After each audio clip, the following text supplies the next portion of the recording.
been a total of 32 managers in the Championship this season, and in today's video we're going to be ranking all of them. As always, if you do going to enjoy, make sure to drop a like and subscribe. I'd be interested to get some of your thoughts on these Championship managers in the comments down below. Without any further ado, let's jump in. So we're going about this in classic tier list fashion, ranking them from S tier to E tier. We're starting out with Wayne Rooney.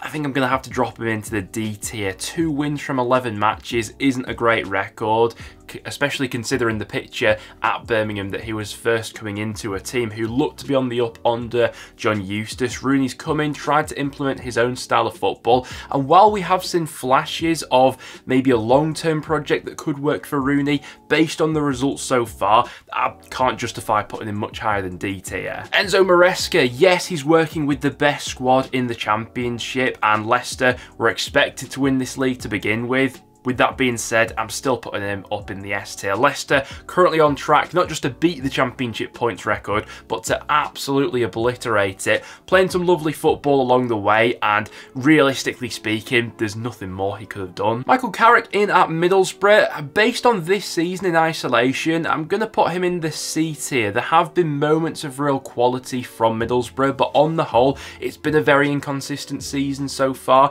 I get that Carrick's been working with some tough factors in terms of maybe the recruitment over the summer not being exactly ideal, and Borough probably coming into this season weaker than they were last time around, working with injuries as well. But with all that being said, defensively they've been pretty inconsistent all season. Wouldn't be surprised if they do kick on in the second half of the season and make it into the top 6, but based on right now, Middlesbrough have been pretty middle of the road, haven't they? Joe Edwards in at Millwall. It is a very small sample size of matches we're judging him off, but I've gonna put him in the D tier for the time being. As Millwall boss, he's currently averaging 0.7 points per game, which is relegation form. Obviously, it was a brilliant start with him with that thumping win against Sheffield Wednesday, but since that point, Millwall have really struggled to put some results together. David Wagner in at Norwich. I'm gonna put him into the C tier. Flew very close to the wire in terms of losing his job at one stage where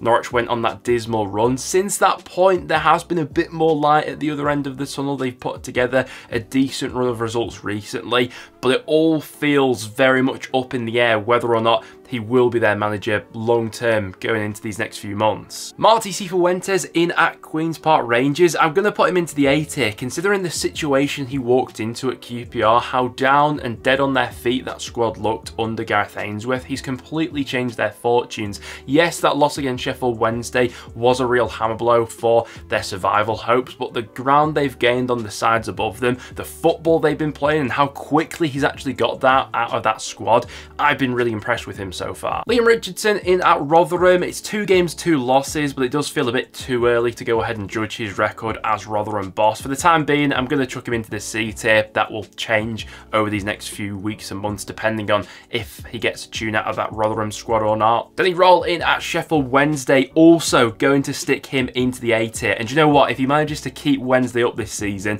I think he'll be more than deserving of that S tier. Relatively smaller sample size that we're judging him by compared to some other Championship managers, but in a similar vein to Cifuentes, and probably worse actually, the situation he walked into at Hillsborough looked absolutely dire, and the fact that he has got a tune out of that Wednesday squad, they've been keeping more goals out and scoring more themselves. Yeah, just imagine what that team would look like right now had he been in charge from the offset. Russell Martin in at Southampton. I'm going to put him into the A tier. I think had this been a regular Championship season, Southampton would have been there or thereabouts with the points they've got on the board right now to really be in contention for automatic promotion. It's just the fact that Leicester and Ipswich have been so freakishly good that they find themselves so many points behind. But Southampton, as of recording, are on the longest unbeaten streak in the Championship. There was that sort of month period early on where Martin seemed to have let things slip away from him at Southampton, but they've recovered things since then. They've been better defensively as well, and generally speaking, I think Southampton fans are pretty happy with Martin. Schumacher in at Plymouth, controversial because he's recently made the move over to Stoke City. We'll see whether or not that move works out for him well career-wise and where on this tier list he places come the end of the season. Based on this season so far with Plymouth, I'm going to put him into the B tier. Really promising stuff. I love the way that Plymouth have played this season, scored plenty of goals. The only thing that's holding me back from putting him into that A tier has been Plymouth's away record. They have been so reliant on picking up results at home park this season, yet to win any games on the road this time around. So Schumacher, really like his approach to football, the stuff they've been playing, just that away record that's been my sticking point with him. Michael Beale in at Sunderland, obviously far too early to go ahead and judge his tenure at the Stadium of Light, yet to take over a match yet, but thought I'd throw him into this tier list as I'm still interested to get some Sunderland fans' thoughts on that one. For the time being, I'll chuck him into the C tier because it's too early to judge his tenure, but very interested to see how he gets on. John Dahl Thomason in at Blackburn Rovers. Do you know what? I actually think he's been doing a pretty good job this season. Blackburn have played some lovely football. They've been pretty unlucky with injuries throughout the season as well, and he has them in a competitive state where if they do bring in a few fresh faces in January, wouldn't be surprised to see them kicking on for the top 6, and this being a season where I think a lot of us expected an overall drop-off from Blackburn. Overall for him, I'd say B tier, been a fairly decent job I think he's done this season. Valérien Ismaël in at Watford. Do you know what? I've really changed my opinion on Ismaël recently. Throughout this good run of form that Watford have been on, was a little bit unsure about the appointment at the start of the season, like I think a lot of people probably were with how uncertain the Watford managerial gig usually is, but there seems to be quite a bit of stability there with Ismaël right now. And while there were a few false starts at the beginning of the season, right now I'd say he's doing a pretty good job. B tier, and if he does manage to get that extra 5 or 10% out of that squad, wouldn't even hold back from putting him in the A tier perhaps. Speaking of an A tier manager though, I've got to go for Carlos Corberán. What a job he has done with the Baggies this season. A lot of people, I think, expected a bit of a drop off from West Brom this season because of all the external factors. Wasn't given a lot to work with in terms of incomings in the summer transfer window either, but he's just got his head down, got on with the job, and as things stand,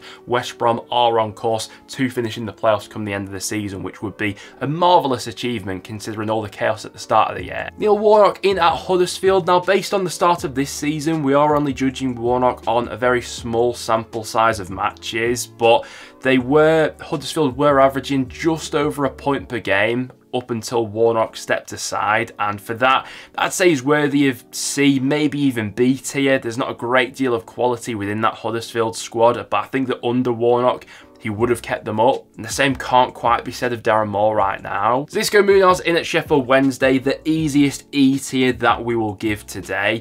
Listen, it wasn't an ideal situation he was walking into at Wednesday. I think the vast majority of us at the start of the season had them to finish 24th in the table because there wasn't that much quality in the squad and he wasn't adequately backed perhaps with the right players. But we've seen what Danny Röhl's been able to get out of the same group of players and how many shortcomings that side had under Xisco earlier in the season. So yeah, I don't think anyone can have any complaints about that. It was a disastrous appointment. John Eustace in at Birmingham. I'm going to chuck him into the B tier. Yes, Birmingham were 6 in the table when they made the controversial decision to get rid of him, but it is worth remembering it was very early in the season when Blues made that decision, and the league table was incredibly close, and I don't think you can pay too much attention to where teams are in the table after, I think it was 11 games they decided to make the change. With that being said, I think the Blues were going in the right direction under him, and since making the change to Rooney, it's not worked in their favour. Very interested to see where Eustace ends up next as well. Gary Rowett next up. I'm going to chuck him into this C tier. I think that Millwall were definitely in their rights to make the change when they wanted to. Millwall had looked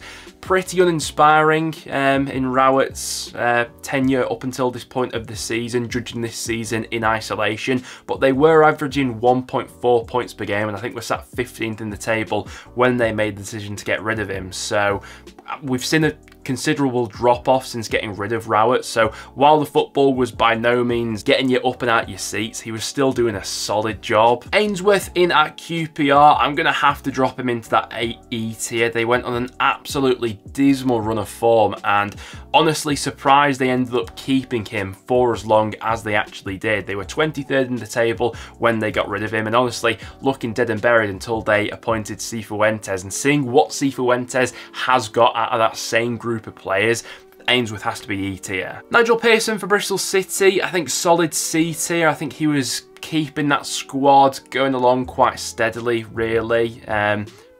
The decision to get rid of him a little bit strange, and for some factors outside of just results on the pitch as well. Matt Taylor at Rotherham, I'm going to put into the D tier. I think that Rotherham were on course to get relegated, but he was working in quite tough circumstances. The Millers did have quite a lot of injuries at the start of the season, and for the most part their home form wasn't totally disastrous, but a lack of results on the road ultimately led to them making that change in the dugout. Michael Duff in at Swansea, gonna chuck him into the D tier. Don't think that his reign at Swansea was quite as disastrous as Xisco's at Sheffield Wednesday or Ainsworth at QPR's, but pretty uninspiring nonetheless. A lot of people had Swansea to be outside challengers maybe for the top 6, how they continue to build upon their seasons previously under Russell Martin.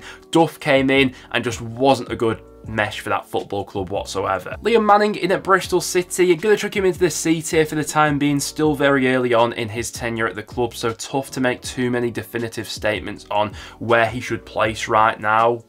Bristol City have been bit up and down under in his tenure so far, just 2 wins from 7. Obviously trying to instill a new brand of football there, and that is going to take time. Tony Mowbray at Sunderland, another one I'm going to chuck into the C tier. Sunderland had been a little bit under par, especially towards the end of Mowbray's reign at the Stadium of Light, but they were still there or thereabouts. The underlying data was still pretty decent under Mowbray. They were scoring quite a few goals, but a run of 2 wins in 9 saw them make the change, and I think that was fair enough, really. But Mowbray's tenure this season was certainly not disastrous, but not quite at the level that it was previously. Alex Neil at Stoke City was backed heavily in the summer and really failed to deliver upon that. I'm going to put him into the D tier because I think that these two in the E tier are sort of in a category of their own. There was one spell of the season where Neil finally put together a consistent run of results where Stoke finally seemed to have cracked the code, but generally speaking, it was pretty uninspiring football this season. The home fans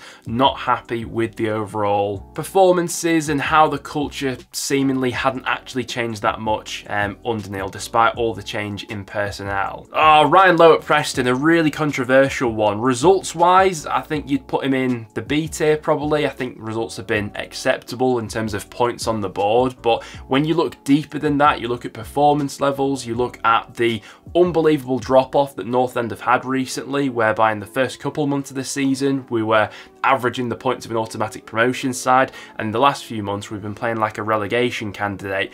Overall, I'm going to put Lowe in the C tier. I really don't feel like he's helping himself at the moment with some of the comments he's making. Almost seems like he's going against the fans, and we were in a very similar situation to this last season as well. A run of 3 wins in 15 has put a lot of people off Lowe at the moment, and while we are still in a decent position in the table, his position as head coach at North End is becoming increasingly untenable with this bad run of form and the offbeat comments he continues to come out with. Errol Bulut in at Cardiff, I'm going to drop him into the B tier. A month or so ago probably would have had him in the A tier. I think that Cardiff are performing above expectations right now, but recently there has been a considerable drop off in form in terms of chances they're creating, the goals they're scoring, and that has come with a slight slip down the league table. Despite all of that, it is important to remember Bulut came into a side where not much was fancied of them at the start of the season, was working under a transfer embargo as well, and I certainly think that Cardiff are on an overall upwards trajectory under him, despite the run of form recently. Matt Robbins in at Coventry. Based on this season, I'd probably chuck him into the C tier. Really took Coventry a while to get going, but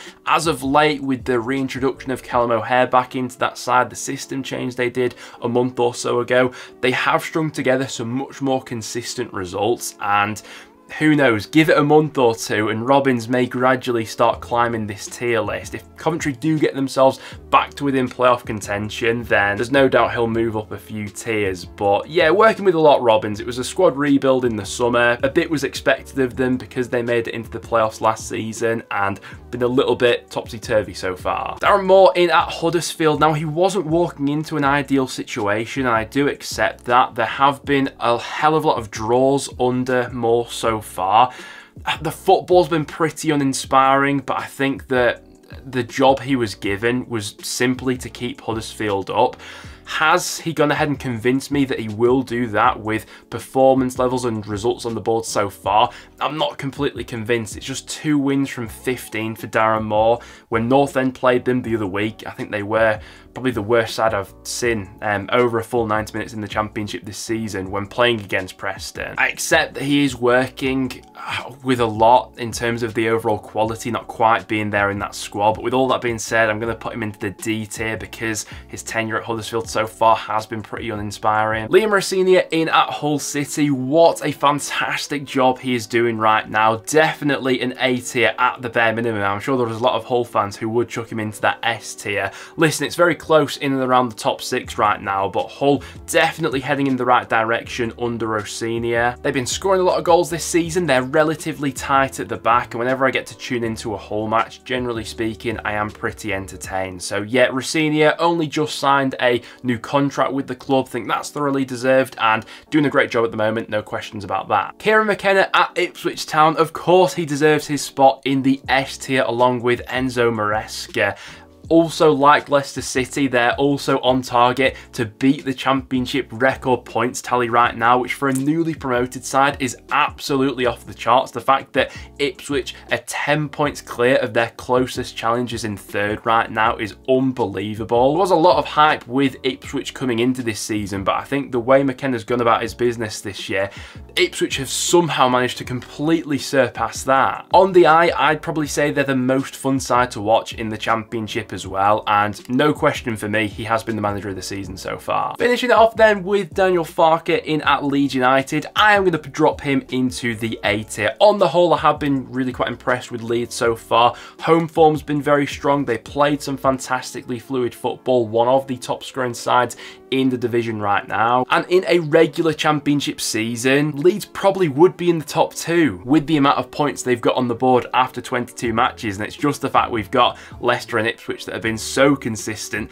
that they've put themselves above that category. But Leeds, I think, are in safe hands with Farke, and even if they don't go up this season, I'd back them to be right up and amongst it next year as well. But guys, there we have it. There is my tier list for every Championship manager. Do you agree with my selections? Let me know down below. Any manager that you'd put a little bit higher, a little bit lower in this tier list, do let me know. But other than that, guys, thank you very much for tuning in. If you did go in to enjoy, make sure to leave a like, and I'll see you all in the next one.